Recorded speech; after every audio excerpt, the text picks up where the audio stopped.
Hey guys, welcome back to another episode of My Hero, My Life. Today we're talking about Tokoyami. What if he was a villain? What would it look like? But before we jump into it, make sure that you subscribe, make sure that you hit that notification bell so you never miss a video. And hey, why don't you find me on Twitter and on Discord? You can find links to that down in the description below. And with that being said, let's do this. So, Tokoyami, he's awesome. If you didn't know, he is by far my favorite character in My Hero Academia. I just think he looks absolutely sick. In many ways, more specifically to his concept, he reminds me of Batman. The concept of Batman is a hero that's scary, right? And I would say that Tokoyami is a hero that is scary. His design makes you think that he looks more like a villain than an actual hero. And for that very reason, man, I would love to see Tokoyami as a villain. It's kind of hard to think about it because he's such a good guy. He really has a good heart. But what if he was a villain? What if My Hero Academia was completely different because Tokoyami was a villain? And with that being said, guys, I really think that, his quirk, his look, his concept leads him into that. But I don't really know what would cause that. I don't really know what would drive him to that point. The only thing I could think of is, what if Dark Shadow almost causes him to be crazy because it's another personality?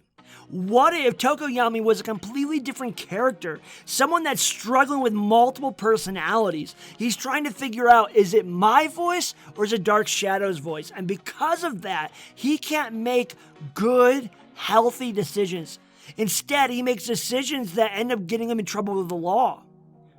Making decisions that cause him to ultimately be a villain. Just like in a previous video when I talked about Froppy, I said, I didn't think that Froppy would be a head honcho kind of villain. That's the same thing with Tokoyami. Now, I'm going to be honest, I think he has the power to be a top dog. I just think that in this concept that we're creating right now as we talk, I think that it wouldn't be suited as well as a head honcho, but more as a henchman, a really good henchman. Someone that could be in the League of Villains, someone that could be with Overhaul or any other organized crime. I think he would be great for any of those villain teams.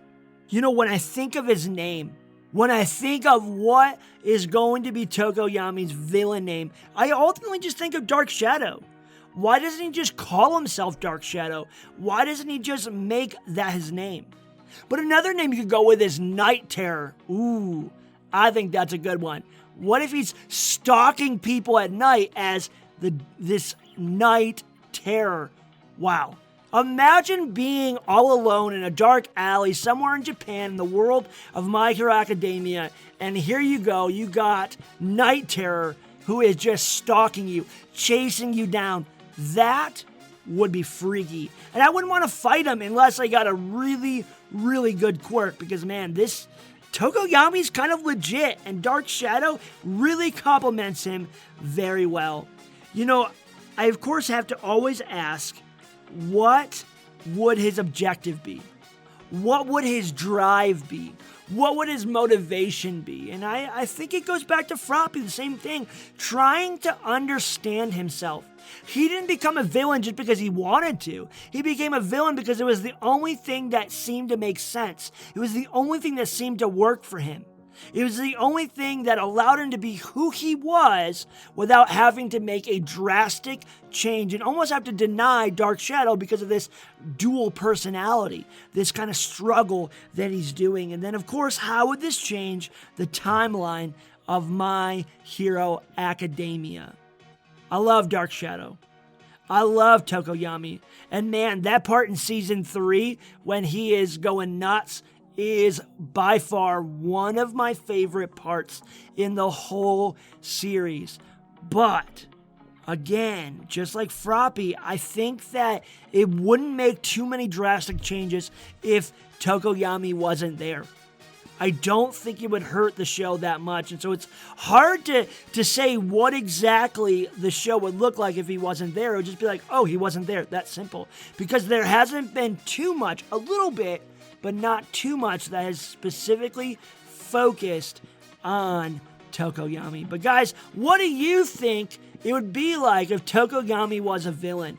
How do you think it would affect the show? How do you think it would affect his personality? How do you think it would affect him if he was a villain? Leave your thoughts in the comments below. And with that being said, guys, make sure that you subscribe. Make sure that you hit that notification bell so you never miss a video. You can find me on Twitter, Discord. Those links are down in the description below. And we will see you guys next time.